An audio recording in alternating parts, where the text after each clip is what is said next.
അൻവറുമായി ചർച്ച നടത്താൻ VD. സതീശനെയാണ് UDF നിയോഗിച്ചതെന്നും അദ്ദേഹം പറഞ്ഞതാണ് തീരുമാനമെന്നും മുസ്ലിം ലീഗ് നേതാവ് M.K. മുനീർ MLA. UDF കഴിഞ്ഞ തിരഞ്ഞെടുപ്പിൽ അൻവർ ഇല്ലാതെയാണ് മത്സരിച്ചത്. ഇത്തവണയും UDF-ഉം LDF-ഉം തമ്മിലാണ് മത്സരം. ലീഗ് UDF എടുക്കുന്ന തീരുമാനത്തിന്റെ കൂടെയാണ്. അൻവർ ഉയർത്തിയ വിഷയങ്ങൾ UDF ഏറ്റെടുക്കുമെന്നും മുനീർ കോഴിക്കോട് പറഞ്ഞു. അൻവറുമായി സംസാരിക്കാനും മറ്റുള്ള കാര്യങ്ങൾ ചെയ്യാനും നമ്മുടെ UDF-ൻ്റെ ചെയർമാൻ എന്നുള്ള നിലയ്ക്ക് വി.ഡി. സതീശനെ ചുമതലപ്പെടുത്തിയതാണ്. അപ്പോൾ അദ്ദേഹമാണ് സംസാരിച്ചത്. അദ്ദേഹം എന്ത് തീരുമാനം എടുക്കുന്നു അത് UDF-ൻ്റെ തീരുമാനം. അദ്ദേഹം എന്ത് പറയുന്നു അതാണ് UDF അന്ന് തീരുമാനിച്ചത്, അതാണ് അദ്ദേഹത്തിനെ ചുമതലപ്പെടുത്തിയതാണ്. കഴിഞ്ഞ തെരഞ്ഞെടുപ്പിൽ അൻവർ ഇല്ലാതെയാണല്ലോ UDF മത്സരിച്ചത്.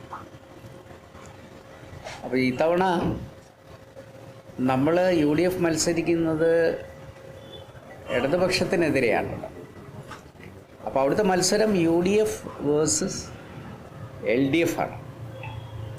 അതിൽ എന്തായാലും UDF-ന് അവിടെ അപ്പർ ഹാൻഡ് ഉണ്ട് എന്ന കാര്യത്തിൽ സംശയമില്ല. ഇപ്രാവശ്യം അത് പ്രതിഫലിക്കുന്ന ഒരു തെരഞ്ഞെടുപ്പായിരിക്കും.